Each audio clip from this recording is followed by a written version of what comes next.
Hey everybody, welcome back to History Student Reacts. Today we'll be watching Hannibal, Part 5, Battle of the Ebro by HistoryMarche. Yes, another episode on Hannibal. So, last time we saw his brilliant victory at the Battle of the Trebia River. It was a big loss for the Romans, but they've still got a lot of fight in them.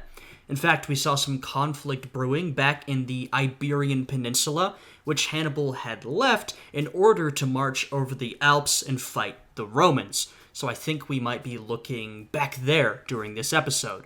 Now, if you guys end up enjoying this one, I'd appreciate it if you would check out the Patreon, which is linked down below, and will give you access to exclusive reaction content, including unedited reactions that I can't post on YouTube due to copyright. Anyway, with all that out of the way, let's jump right into this video. Early in 217 BC, the Roman Senate is still reeling from the defeat at Trebia. But, determined to strike back at Hannibal, they look to other theaters to try and shift the balance of war. Determined to strike back against Hannibal, they try to fight the Carthaginians elsewhere. Now, not to be too facetious, but the Romans had just been dealt a pretty impressive loss by Hannibal, and they're certainly not done with him. They will gather the courage to fight Hannibal many times again, but for now, let's focus elsewhere, see if we can get a victory against the Carthaginians where Hannibal isn't. The Roman army that was initially sent to stop the Carthaginian general from reaching Italy is now in Iberia with new objectives, under the command of Gnaeus Scipio. Gnaeus Scipio, another Scipio. This family is very involved throughout this entire conflict, clearly.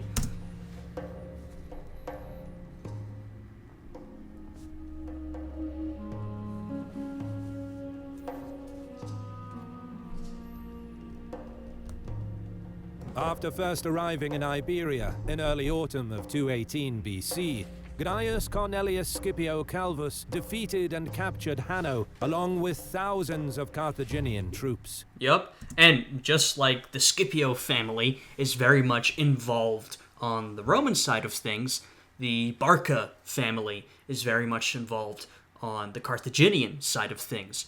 Hannibal's father, Hamilcar Barca, had moved from Carthage to the Iberian Peninsula and had begun the process of conquering a lot of new land for his country.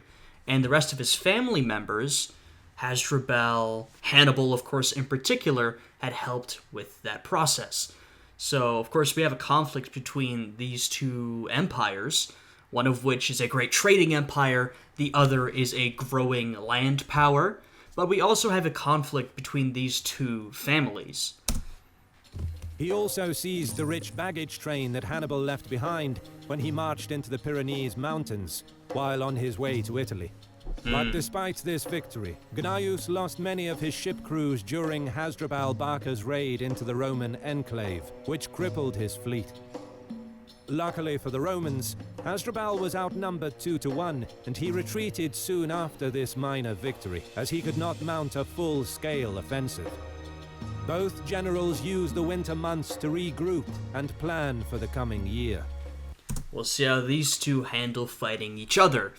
In terms of the campaign in the Po Valley, we've seen Hannibal defeat Publius Scipio a couple of times now, and also defeat Longus, the other consul.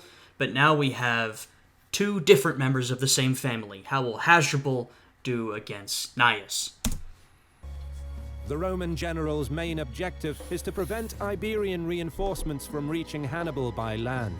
His second objective is to put pressure on Carthaginian holdings in Iberia by any means. Yup. From his And we can see that Rome already holds a bit of territory on the Iberian Peninsula, right over the Pyrenees. And as we saw, they gained that territory at the beginning of this conflict. This region was a region that up until very recently had been unconquered, but had been under the influence of both Rome and Carthage. It was just that Hamilcar took the initiative and started conquering, started campaigning, and as you can see, took a lot of land. But it hasn't been that long, and so the Carthaginians don't have that firm a control over the Iberian Peninsula, and there's still a lot of room for the Romans to come in and try and take land and win over local tribes. His base at Tarraco, Gnaeus spends months consolidating his position. He reaches out to various tribes to establish friendly relations through diplomacy and trade, and looks to broker alliances by offering the tribes protection against the Carthaginians. And, of course, we saw Hannibal doing the exact same thing in the Po Valley, aka Cisalpine Gaul. That was a province that Rome had recently conquered and still didn't have full control over. So what did Hannibal do? He established himself, he reached out to the local tribes. We see Gnaeus doing exactly the same thing. It doesn't take too long to persuade many locals to join the Roman cause, because just as most Gauls in Italy hate the Romans, so too the tribes of northern Iberia despise the Carthaginians. Yep. And although many communities are still apprehensive about confronting Carthage, especially those on the border, tribes further north of the Ebro eagerly ally themselves to Rome. And there's, of course, a bit of irony here, or something at least a little funny, in that Rome will become the master of the Iberian Peninsula. The Roman province of Hispania will become probably one of the most important provinces for a long time in the Roman Empire.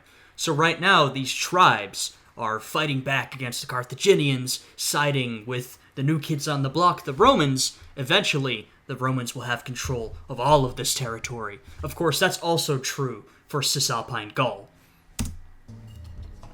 Gnaeus also strengthens ties with the Greek cities, especially Massilia, a very prosperous city that commits to sending her experienced fleet to help the Romans. Yes, and this is something else to remember, particularly in this time period. Of course, we have a lot of local peoples throughout these areas. We have, for example, the Gauls in the Po Valley. But if you look at a lot of these quote-unquote sort of unconquered spaces, and what I mean by that is unconquered by some big empire, like the Carthaginians or the Romans. I mean, they're the two big empires of the region. We have a lot of these Greek city-states. Now, eventually, all of this territory will be conquered by Rome. But at this point, and before this point, of course, we saw the same thing in the First Punic War. These Greek settlers, these Greek city-states, exerted a fair amount of influence on these regions and the regional politics. And, as promised, Gnaeus detaches garrisons to defend his allies over the coming months. He also garrisons the Ebro River, anticipating an invasion by Hasdrubal Barca in the spring, and arranges the purchase of food and supplies from the locals. In addition, he distributes the plunder taken from Hannibal's baggage train to his army, which boosts his popularity with the troops. Yeah, that's a good idea. Across the Ebro, Hasdrubal Barca posts garrisons along the river to ward off Roman raids, and marches back to his winter quarters in New Carthage. Hasdrubal currently has 15,000 troops at his disposal. But the man... It's interesting. New Carthage, first off, creative name. Also classic name. You land somewhere new, just name it New, wherever you came from.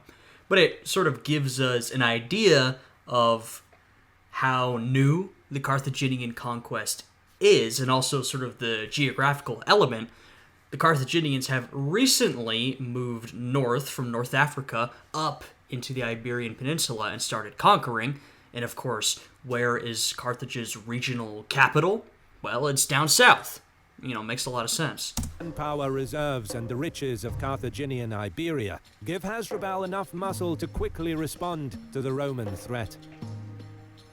He spends the winter months resting his army, raising funds for new recruits and stockpiling provisions for the upcoming campaign. Ships are repaired and additional ships are brought in, along with new ship crews, recruited mainly from the Turdetani tribes in southern Iberia. By spring of 270... And when we talk about the tribes in Iberia, I call them the local tribes because I know far, far less about the peoples of this region than, say, Cisalpine and Transalpine Gaul, which we hear a lot more about, particularly due to the actions of Caesar. But I actually know a lot less about Iberia at this time, even though it becomes a really important Roman province, Hispania. That would actually be something interesting to look into, though we are learning bits and pieces as we watch these videos. 17 BC, Hasdrubal musters a large enough army to mount an offensive against Gnaeus. Carthaginians march out of New Carthage. Hasdrubal personally leads the ground forces, while he puts the fleet of 40 ships under the command of Himilco. The fleet sails along the coast, closely keeping pace with the army on land, under whose protection the crews can beach their ships. I wonder if Himilco is another family member. I would guess probably so. I mean, judging from how involved the Barca family members have been so far, and also the names, Hasdrubal, Himilco, Hannibal, Hanno. Yeah, we got a very similar group of names here. Every night to rest. While Hasdrubal initially had 15,000 troops after Hannibal departed from Iberia, it is unknown how many new troops he recruited for the campaign of 217 BC. But, considering that Gnaeus received reports from his scouts of the approaching Carthaginians, and yet didn't follow his first instinct to face them in battle, it is safe to assume that the size of Hasdrubal's army was exceedingly strong, which dissuaded the Roman general from giving battle. Okay. Furthermore, Hasdrubal could potentially tap into his vast manpower pool, while Gnaeus won't be receiving any reinforcements for at least a year. Another reason for the Roman general to remain cautious. Gnaeus decides to march out of Tarraco and take up a defensive position on the Ebro, with his ships following close by. Aware that the Carthaginian fleet can flank him and cut his supply lines, he handpicks his best troops from the legions and loads them into 35 ships, some of which came from Massilia with their experienced and reputable crews. Right. Yeah, Gnaeus is in a difficult position. I mean, he's sort of mirroring, in some ways, what Hannibal did, where he is in hostile territory, but he has built a bit of a support base amongst the local inhabitants. Still, he's in danger of having his supply lines cut off. We're also finally getting to some pretty major conflict between the Romans and the Carthaginians without Hannibal. So I'm very curious to see how this goes. With his fleet guarding his flank, the Roman general reaches within 15 kilometers of the Ebro. Gnaeus' plan is to concentrate his efforts on the sea. He temporarily stops and sends 2 Massilian ships to scout ahead. With his army vastly outnumbered, he recognizes that if Hasdrubal successfully surrounds or besieges his position, the superior Carthaginian fleet could cut off Roman seaborne supply lines. Therefore, his plan is to deal a knockout blow, or at least cripple the Carthaginian fleet. Okay, I'm very curious because, as we know from this conflict, but particularly the First Punic War, the Carthaginians are traditionally known for their seafaring culture. I mean, they're a trading empire. They control a good chunk of the Western Mediterranean. They know what they're doing when it comes to sea, whether it be trading or fighting. The Romans, on the other hand, traditionally have not been very good at naval combat. They are far more of a land power, and this will remain true throughout Roman history. But this doesn't mean that they can't win naval battles. I mean, we saw this in the First Punic War. They built up their navy a lot and several times in order to compete with the Carthaginians. So whenever I see the Romans get into a naval battle, my initial instinct is to go, uh-oh, dangerous ground for the Romans. But that may not be true. I guess we're going to see. Massilian scouts soon return with reports that the Carthaginians are encamped at the mouth of the Ebro, their ships still beach and unmanned since the night before. Looking to seize the fortunate opportunity, Gnaeus gives his ships the signal to attack immediately, hoping to catch the enemy off guard. Okay, he's going for it.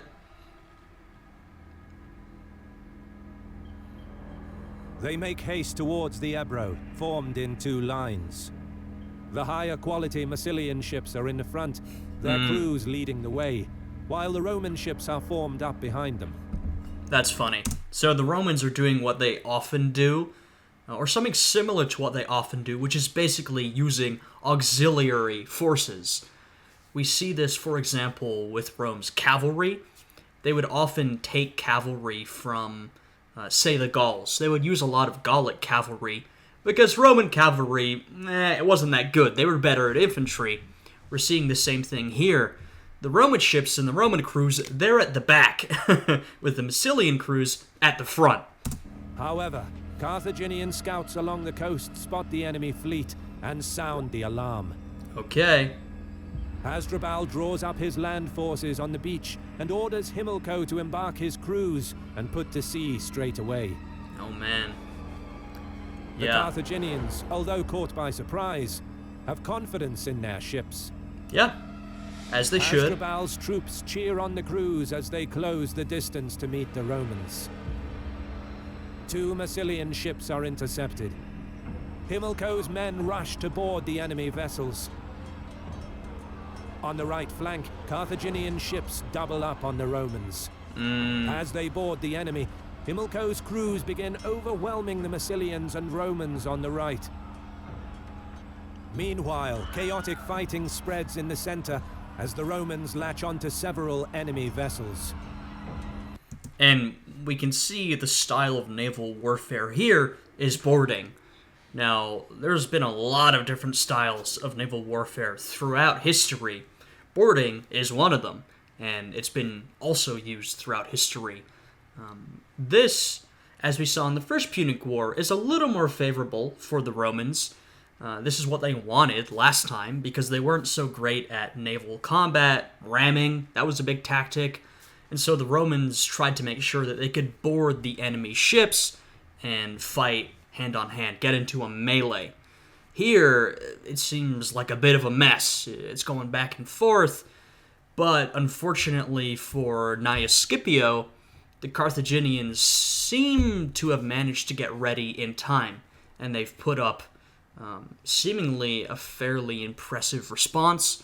I'm still not sure how this conflict is going to end. It looks fairly even, but maybe not great for the Romans at this point. Gnaeus' men are firmly on the back foot and losing ground. The Carthaginians outpaced and outmaneuvered his fleet.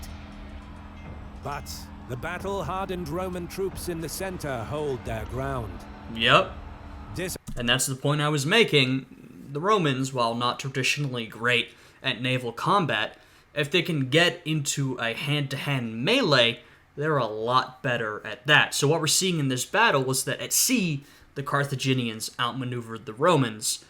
But now that those Roman troops in the center have gotten a chance to fight, they're going to stand their ground fairly impressively. Now, that might come to nothing. They're still in a really bad position, but at least this is something they're a little more used to. Disciplined and organized, they slowly manage to turn the tide by sheer brute force. Wow. The legionnaires begin pushing the Carthaginians back. In the chaotic fighting, they manage to sink one Carthaginian ship, together with its entire crew, then another. My goodness. Some of Himilco's men begin to waver. 4 more. This is how Rome wins a naval battle, with the sheer brute force of its legionaries. Shout out, respect. If there's anyone who could turn a situation around like that, then it would be Rome's legions. They can certainly stand their ground and push back, and already sinking 2 Carthaginian ships, my goodness, that is impressive. And now it gives the Romans a bit of room to move and maneuver. 4 ships in the center are crippled and left adrift with their oars shattered. Seeing the gaping hole in their line, panic among some of Himilco's crews turns into a hasty, disorganized retreat toward the shore. Hasdrubal can only watch as the Romans vigorously pursue his fleet. Wow. His troops can do little to help the retreating ships. A Roman naval battle. His army deployed on the beach offered a clear and safe escape route for the ships, which may have motivated some of the crews to flee rather than fight and risk death. This would certainly explain the sudden collapse of morale amongst Himilco's men. Yeah, I mean, I could see that. If you see the battle starting to turn, and you can literally look over there and you see the rest of your army, that would probably make you more likely to sail on back and get out of there. So that does make a bit of sense, but, I mean, you also do want to keep an escape route open for your men, right? So that they're not completely overwhelmed. And though, after those 2 Carthaginian ships sank, it's not like it was completely over for the Carthaginians. The tide of the battle was starting to change. So maybe it was better that they retreated, I don't know. The Carthaginian fleet finally reaches the shore. Crews beach their ships and hastily disembark, abandoning their vessels in search for safety within Hasdrubal's army. But the Romans aren't done yet. Okay. They boldly continue towards the shore. I'm curious about what they're going to do. I mean, there's 2 things. They could make an attempt to destroy the Carthaginian ships. That would be a impressive victory in its own right. Or they could try and land. Depart their ships and fight on foot. That would be a contested landing, which might be a little difficult. I'm not sure what they're going to go for. Despite the risk of running their ships aground or being attacked by Hasdrubal's troops. To the average observer, it must have seemed like madness to come so close to the shore. Yeah. But Gnaeus is willing to take the risk. Clearly. His ships rush in, quickly latching onto Carthaginian vessels that are still seaworthy, and begin towing them away. They stole him! I thought they were just gonna, like, set him on fire or, I don't know, try and destroy them or something. But no, they yoinked him. Well, there you go. You got a couple extra ships. Seeming stunned, the Carthaginians fail to react in time. By the time they realize what has happened, the Romans sail downstream, having captured 25 of their ships. Oh my god. Yoinked. Wow. That's a Roman W for sure. At first, the defeat at the Ebro seemingly changed little. Over the coming months, Hasdrubal, with his army intact, puts pressure on the tribes to rise against Rome, stretching Gnaeus to the limit. But the Carthaginian general is also forced to deal with revolts in southern Iberia. Both sides spend over a year quelling revolts and regrouping. For the Romans, after a series of defeats suffered against Hannibal in Italy, news of Gnaeus' success is much welcomed by the Senate. Yeah, I mean, all that Rome has seen so far is a series of losses against Hannibal. Not to mention the Battle of Trebia was a pretty significant and embarrassing loss for Rome. So to finally see a victory, even though it's not against Hannibal, that's got to be quite encouraging. Encouraged, they make plans to send reinforcements to Iberia under the command of Gnaeus' brother Publius, whose time as consul ended a few months ago. Okay. Fully recovered from his wounds, within a year Publius would arrive with 20 to 30 ships and 8,000 troops, along with food and supplies.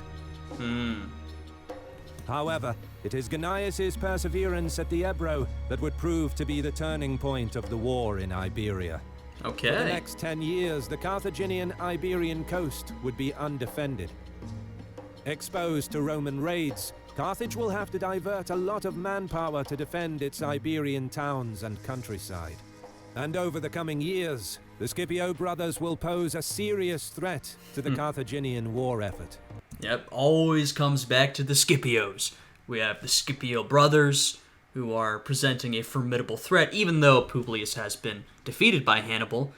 And of course, the eventual Roman victor of this whole conflict will be another Scipio. Alright. And I do believe that is the end of part 5.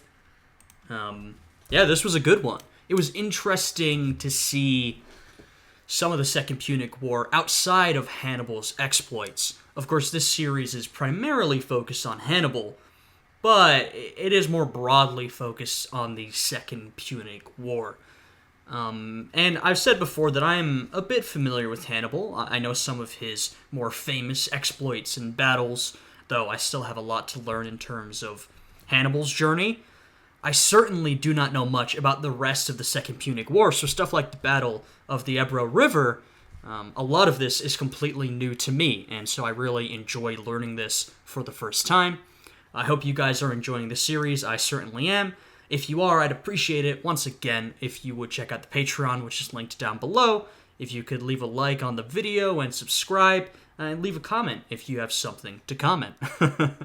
Anyway, with that stuff out of the way, I hope you guys are having a good day today, and I will see you all again next time. Goodbye.